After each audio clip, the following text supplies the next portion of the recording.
So hey guys, it's Zyant again, and this is old footage, like everything I've been posting lately.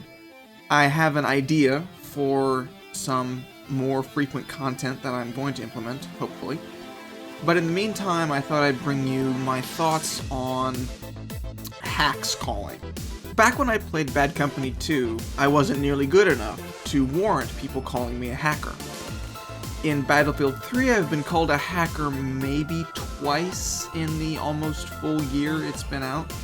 And the only reason I'm using this footage is because I get kicked from the server. Now, the logical part of my brain says that something just went wrong with my connection, or what have you, but the selfish part of me says, oh, they thought I was a hacker, and so they kicked me. Now, I've made it no secret on this channel that I play and enjoy Call of Duty gameplay. I don't post it for several reasons. One, you guys don't want to see it. Two, I don't enjoy playing it enough to post it. And three, I feel like the Battlefield community, even though it has its share of infantile characters and people, is generally slightly more mature than the Call of Duty community, if only age-wise. And while I don't mind having children watching my videos, I don't mind it at all, I would rather have people who are of legal age and who are intelligent enough to not just rant at my videos watching what I have to post. But back on topic. In the Battlefield community, while hacks calls happen, they seem to require much more in the way of skewed stats, like you need like 35 kills and 1 death, or something of that nature. And even then, most of the people on the server will look at the stats, look at how the player is playing, and say, no, he's probably not hacking, don't worry about it. In Call of Duty, I find it's much more common to be called a hacker, simply because hacking in Call of Duty, be it on console or on PC, is much more common than, say, Battlefield. Not that it doesn't happen in Battlefield or Crysis or any other games, but it tends to happen a lot more frequently in Call of Duty, primarily because Call of Duty is the most popular as far as sales go. But I've always wondered, what is the justification people have for calling hacks, making the accusations? Is it just that, they think someone is actually cheating, or is it fueled instead by a jealousy or some sort of doubt of the player's actual skill? And I think it's a combination. While on the one hand I think a lot of players don't have the ability to do as well as even someone like I can do occasionally, and they think that if anyone's doing so much better than they are, that they are automatically cheating.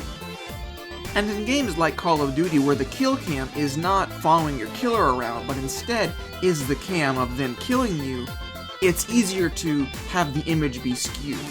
I know that if I watch a kill cam and I see someone just sort of track me from behind a wall, my first instinct is that they're wall hacking. Whether they are or not, it might just be that, they have an advanced UAV up, or I've been marked by something.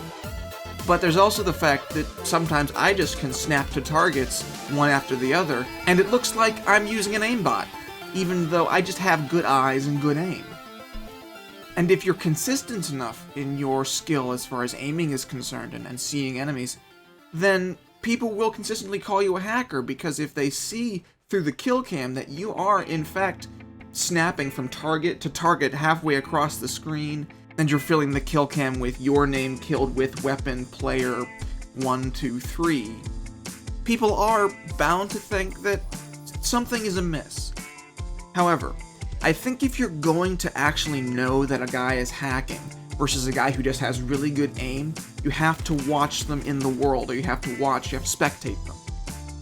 For example, in Bad Company 2, especially in the Vietnam expansion, I would follow certain players around, and I would see that, there would be no enemy that I could see or even hear, but they were snapping to target instantaneously. There's no movement, no jiggle of the crosshairs, and every kill they got was a headshot.